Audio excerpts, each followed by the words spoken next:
ating compound miter saw ba ay kayang pumutol ng mga aluminum? Ang sagot dyan ay kayang-kaya.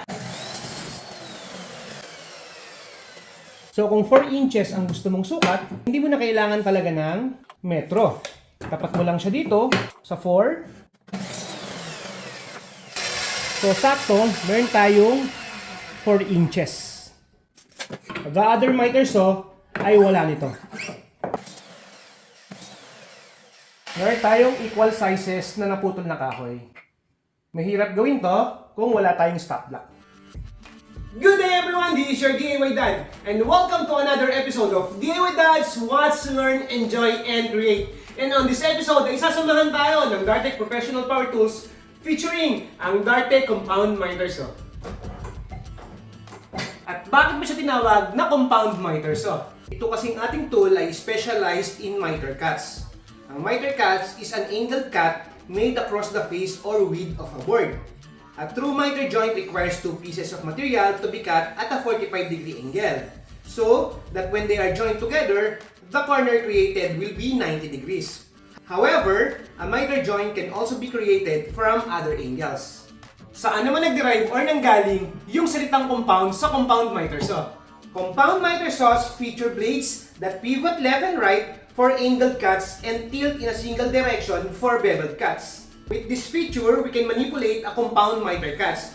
Ibig sabihin, pwede tayo makapagputol ng kahoy sa desired nating angle at pwede nating i-tilt or naka-bevel yung ating blade para makakuha tayo ng compound miter cuts. Ngayon, pag-usapan naman natin ang mga kasamang special features ng ating Dartek Compound Miter Saw. Most of the woodworkers ay tinuturing na isang stationary power tool ang mga compound miter saw. Kaya itong ating Dartek Miter Saw ay meron siyang mga provided holes na kaya mag-accommodate ng mga screws para ma-fix natin sa isang lugar yung ating miter saw. At kung ikaw naman ay contractor at always on the go, meron siyang ergonomic handle para madali natin siyang ilipat or dalhin sa ating mga job site works. It also comes with a powerful motor of 1,800 watts. At merong 5,300 na RPM or revolution per minute. Ang ibig sabihin ng RPM or revolution per minute ay yung rotation ng ating motor shaft kasama yung blade natin in 1 full minute. So, itong ating miter saw ay merong 5,300 RPM or revolution per minute na enough na yun para magkaroon tayo ng efficient cuttings. We also have this dust bag para mag-collect ng ating mga sawdust na napoproduce kapag nagkakat tayo ng mga woods. Also, kung saan natin siya ikinikip, pwede rin tayong gumamit ng ating mga vacuum connectors na pwede natin gamiting port para sa ating mga vacuum hose. And we have 2 meters of electrical cord. Na masasabi kong enough na tong haba na to para maiposisyon natin anywhere itong ating Dartek Compound Miter Saw. We have this handle with rubber overmold. So dito tayo mahawak during operational ng ating machine. And at the back, this black button, ito yung ating trigger switch. On this position, nakalock pa siya. We have this safety lock here. We need to pull it out para maging ready na for use yung ating machine. We have the blade cover here. This transparent blade guard allows us na mas maging safe tayo while using our machine. We also have the safety latch here na masasabi kong pinakamagandang safety feature ng isang compound miter saw. Kasi kahit pindutin natin yung ating trigger switch or trigger button, with the safety feature, may iwasan natin yung accidental start. Accidental start occurs na bigla or aksidente natin mapipiga yung ating trigger button. Hindi naman natin siya intention gamitin, pero napaandar natin siya. Posible kasi na meron na tayong nakalagay na kahoy dito at hindi natin intention putulin. By the accidental start or bigla nating mapiga yung ating trigger button at bumukas kagad yung ating blade guard at hindi na-clamp yung piece ng wood natin, posible kasi yung tumilapon kapag natamaan na ng ating blade. Pwedeng tumilapon papunta sa atin or tumilapon papalayo sa atin na mayroon namang ibang tatamaan. This safety latch kasi, ito yung go signal natin para masabing ready na tayo or intention na talaga natin pumutol ng kahoy. Itong ating transparent blade cover, magre-retract lang yan kapag na-press natin itong ating safety latch at ibinaba natin yung ating motor for cutting. At kapag natapos tayong pumutol, angat na natin siya, automatic naman siyang babalik sa original position niya. On that way, less exposure ngayon yung blade natin.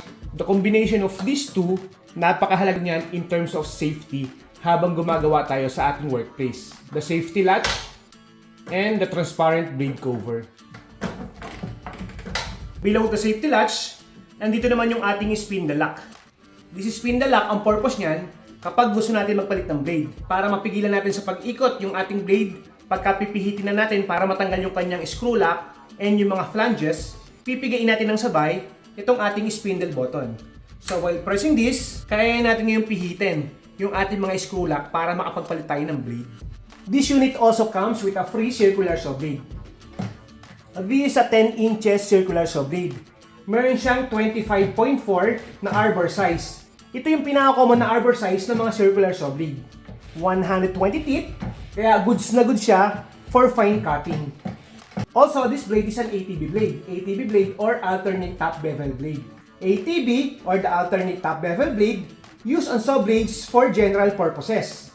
Okay na okay din to for cross-cutting ng ating mga softwood, hardwoods, and mga veneered plywoods. For sure, there will be a question kung ang ating compound miter saw ba ay kayang pumutol ng mga aluminum. Ang sagot dyan ay kayang-kaya dahil pasok naman sa qualifications ng RPM at ng wattage ng ating motor itong ating compound miter saw para makaputol ng mga aluminum like this. Actually, the blade na naka-install dito, which is the ATG, kaya naman niya makaputol ng aluminum. Pero, hindi talaga siya naka-design para sa aluminum kasi pang wood lang siya. Kung paminsan-minsan mo lang naman gagamitin para makaputol, for example, itong ating hanger rack, pwedeng-pwede naman siyang gamitin. Huwag lang madalas. But, kung ang majority ng puputulin mo gamit ang ating compound miter saw ay mga aluminum, I suggest na magpalit ka na dapat ng blade. At anong blade yung dapat? We should change to TCG blade. TCG means triple chip grind.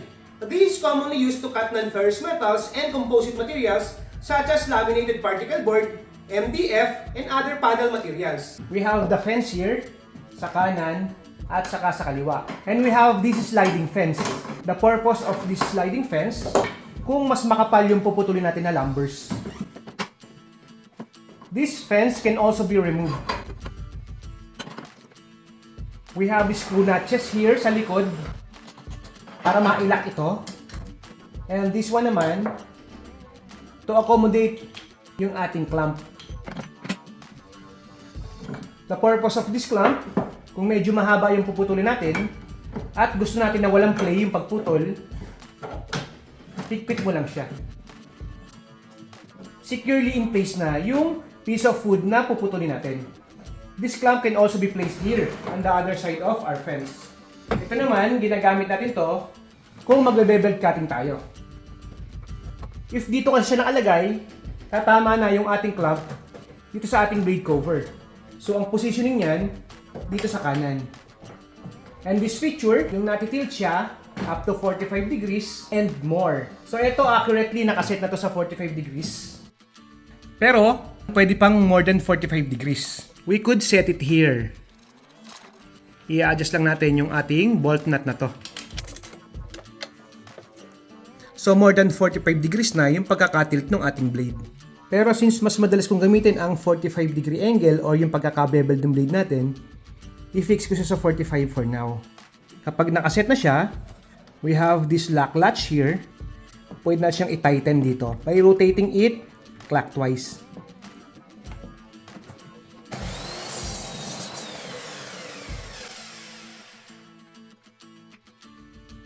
So we now have 45 degrees na beveled cut. Nakabalik na ngayon sa default setting yung ating miter saw. Naka 90 degrees na ngayon yung ating blade. If gusto natin ng certain degree or gusto natin ng miter cuts, dito na tayo ngayon sa table magtitweak ng ating angle. So this is the table surface. For example, dito tayo sa gawing kaliwa, kukuha ng 45 degrees. Twist lang natin counterclockwise itong ating screw lock. Then press this latch para ma-move natin siya. Pwede tayo ngayon makapagputol ng 45 degrees dito sa side na to.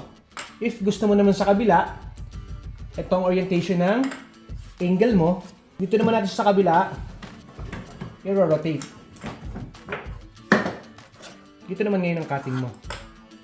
Meron tayong lock notch na mararamdaman mo sa pag-turn in every increment na gusto mo sa angle. So sa 15, automatic siya maglalak. 20, lock siya. 25.5, lock siya. So hindi tayo maliligaw.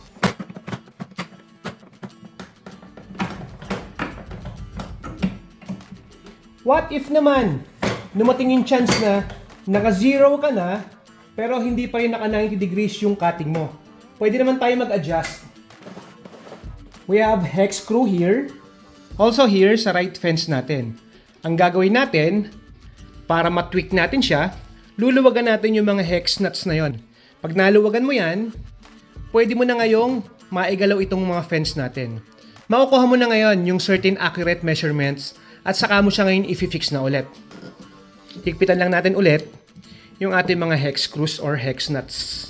Para saan naman yung mga measurements na to sa right fence natin? Actually, these measurements ay by inch. This is for accurate measurement. For example, kailangan ko ng 3 inches. Tapat natin sa 3 inches. Saktong 3 inches yung naputol ko. So kung 4 inches ang gusto mong sukat, actually hindi mo na kailangan talaga ng metro. Tapat mo lang siya dito sa 4, 5, 6, 7. So subukan natin sa 4 inches naman. So sakto, meron tayong 4 inches. The other miters ay wala nito. Para saan naman yung mga bars na to sa magkabilang gilid niya? Actually, these bars are very useful. Especially kapag mahahabang lumbers yung puputulin mo. This serves as an extension of our tabletop. So, yung pinaka-tip nito, ka-level yan ng tabletop natin. Kasi kung wala ito, imagine, walang sasalo sa magkabilang dulo ng ating kahoy. So, pwedeng kung mas mabigat dito, umangat siya dito. And vice versa, pwedeng umangat dito kung walang suporta dito. And how about this little black metal thing? Actually, nag-serve naman to as a stop block. Paano ba yung stop block? For example, isa-set ko siya sa haba na gusto ko. At gusto ko magkaroon ng repetitive cuttings. Ibig sabihin ng repetitive cuttings, paulit-ulit na putol, may isa yung sukat na outcome na gusto mo sa kahoy. So, nag-set na ako ng stop block natin. When I cut this, tanggal na to, iaasog ko lang to. Yung stop block na yan, mamimaintain natin yung haba na gusto natin sa kahoy. So, paulit-ulit lang tayong magka-cuttings na ibabangga natin yung dulo ng kahoy nito. Ang resulta, we will have multiple cuttings na pare-parehas yung haba niya.